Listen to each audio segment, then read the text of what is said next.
할렐루야. 하나님의 크신 은혜와 평강이 모든 성도들에게 함께 하시기를 축복합니다. 5월 26일 주일입니다. 오늘은 사도행전 11장 19절에서 30절의 말씀으로 안디옥 교회의 태동이라는 제목으로 함께 말씀을 나누고자 합니다. 최초의 이방인 교회 안디옥 교회를 우리는 잘 알고 있는데요. 오늘 그 역사적인 장면이 오늘 말씀에 담겨 있습니다. 오늘 19절에 보면 이렇게 말씀을 시작합니다. 그때 스데반의 일로 인하여 일어난 환란으로 말미암아 흩어진 자들이 베니게와 구브로와 안디옥까지 이르러 유대인에게만 말씀을 전하였는데 아멘. 스데반이 순교한 이로 인해서 많은 환란이 있었던 것을 우리는 잘 알고 있습니다. 그로 인해서 환란을 피해서 박해를 피해서 흩어지게 되는데요. 이것을 우리는 디아스포라라고 하지요. 여러 지역으로 흩어졌습니다. 그리고 보통은 다 유대인들에게만 말씀이 전해졌는데요. 20절이 중요합니다. 그 중에 구브로와 구레네 몇 사람이 안디옥에 이르러 헬라인에게도 말하여 주 예수를 전파하니 주의 손이 그들과 함께 하심에 수많은 사람들이 믿고 주께 돌아오더라.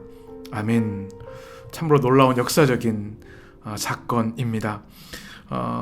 그 복음을 전하던 많은 사람들 중에 구브로와 구레네, 구브로는 유대 디아스포라 사람들이 참 많이 살았던 지역이고요. 육지에서 한 150km 떨어진 곳입니다.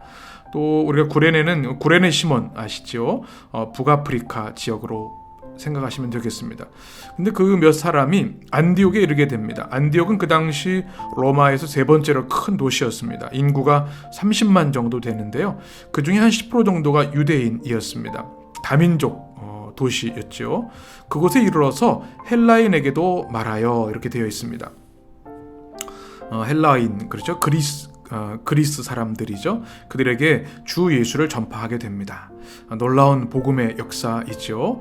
이제 성령께서 유대 땅을 넘어서 더 많은 민족, 세계 열방, 땅끝까지 이르는 선교를 위해서 그 역량을, 그 지경을 넓혀가시는 그런 장면입니다.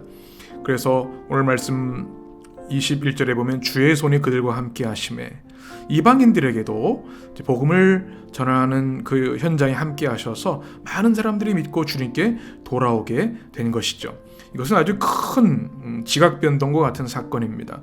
예루살렘 교회로 모든 것이 이루어졌던 복음의 역사가 이제 안디옥으로 그 주체가 확장되고 있는 것이죠.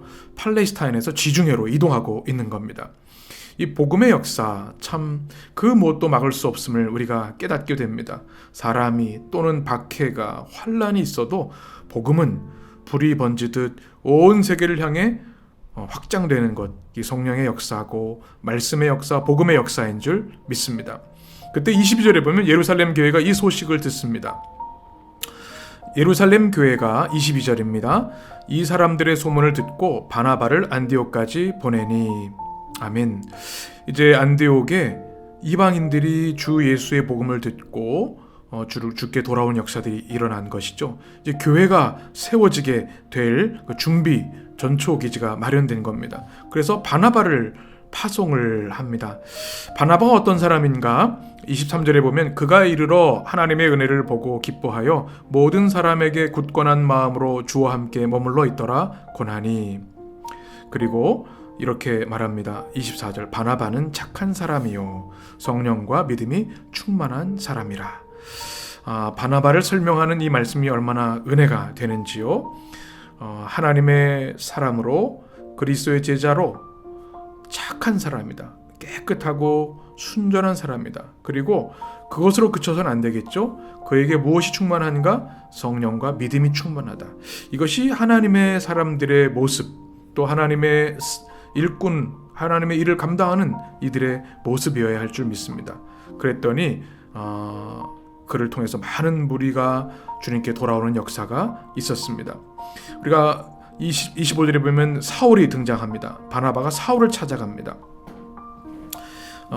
사울은 우리 바울의 옛 이름이죠. 위대한 복음의 사도, 이방의 사도 사울이 드디어 등장하게 되고 바나바와 이렇게 만나게 되고 협업을 하게 됩니다. 함께 이제 사역을 동역하게 되는 거죠. 26절에 보면 그를 만나서 안디옥에 데리고 와서 둘이 교회에 1년간 모여 있어 큰 무리를 가르쳤다. 함께 목회하는 모습이 나오게 되고요. 그 결과로 어떤 일이 일어났냐? 제자들이 안디옥에서 비로소 그리스도인이라는 일컬음을 받게 되었더라. 우리가 크리스찬이라고 하죠. 그리스도인, 그리스도의 사람들이라는 그 이름이 이때 비로소 시작된 겁니다. 참 영광스러운 현장, 장면이 아닐 수 없습니다. 오늘 말씀을 통해서 우리에게 주는 귀한 도전이 있습니다. 하나님의 선교의 역사, 복음의 역사는 모든 담을 뛰어넘는다는 사실입니다.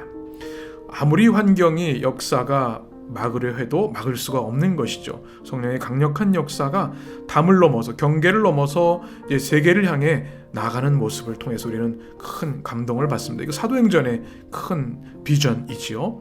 드디어 안디옥에 교회가 세워지는 역사를 우리가 보게 됩니다. 안디옥 교회의 태동입니다.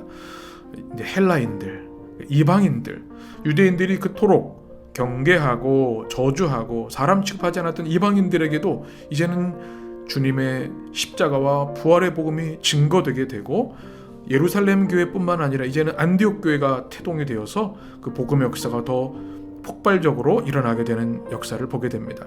이 일에 감당한 바나바를 우리가 주목할 필요가 있겠습니다. 그리고 사울을 우리가 주목해 보아야겠습니다.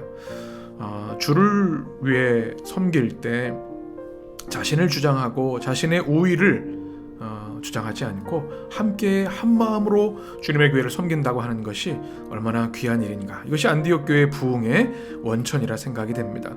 우리 해림의 성도들, 바울과 바나바와 같이 또 서로를 존중하고 그리스도를 위해, 복음을 위해 손잡고 함께 주님을 위해 일할 수 있는 성도들이 되셨으면 좋겠습니다. 그러할 때 안디옥 교회가 든든히 세워지고 뿐만 아니라 그리스도인이라고 하는 영광스러운 호칭을 받게 되는 것. 물론 그 당시에는 그리스도를 따른다고 하는 그런 비아냥거림도 담겨 있지만, 우리가 역사를 통해 교회 선교의 역사를 통해서 그리스도인이라고 하는 가장 찬란하고 영광스러운 이름을 갖게 된 것이죠. 우리가 이 땅에서 유명하게 되고 큰 재물을 얻고 성공하게 되는 그것과 비교할 수 없는 이름이 그리스도의 사람들이다, 이것이라 믿습니다. 바로 이것이 안디옥 교회를 통해 시작되고 되었다고 하는 것, 얼마나 감동이 되는지 모르겠습니다. 그리고 27절부터 보게 되면 이 안디옥 교회는 이것에 머무르지 않고 구제 사역을 하게 됩니다. 27절에 보면 그때 선지자들이 예루살렘에서 안디옥에 이르니 그 중에 아가보라 하는 사람이 일어나 성령으로 말하되 천하에 큰 흉년이 들리라 하더니, 이렇게 쭉 말씀하고 있습니다. 선지자라고 하는 단어가 27절에 나옵니다. 이것은 구약의 선지자하고는 좀 차이가 있겠습니다. 성령의 충만함을 받은 사람들이 성령의 은사와 영감으로 하나님의 말씀을 전하는 순회 설교자라고 생각하시면 되겠습니다. 그들이 안디옥에 가서 사역을 하는데 아가보라는 한 사람이 등장을 하죠. 성령 충만한 사람인데 성령이 말하게 하심을 따라서 큰 흉년을 예언하게 됩니다. 이 역사가 요세푸스의 이야기를 읽어보면 바로 AD 40년에서 41년, 46년에서 47년에 아주 극심한 흉년이 들어서 기근이 아주 참혹했다고 하는 역사의 기록이 있습니다. 많은 사람들이 양식이 없어서 굶어 죽게 되는 일들이 일어난 거죠. 그런데 그것을 아가보가 예언을 하게 됐고, 그것이 실제로 일어나게 될 때 29절에 보면 제자들이 각각 그 힘대로 유대에 사는 형제들에게 부조를 보내기로 작정하고, 이제 이방인 교회인 이방 지역의 교회인 이 안디옥 교회가 본 교회인 예루살렘 교회를 돕고자 하는 겁니다. 작정했다고 하는 거죠. 그래서 이거를 실행하게 되고 바나바와 바울의 손으로 장로들에게 보냈다, 이렇게 기록하고 있습니다. 참 아름다운 역사가 아닐 수 없습니다.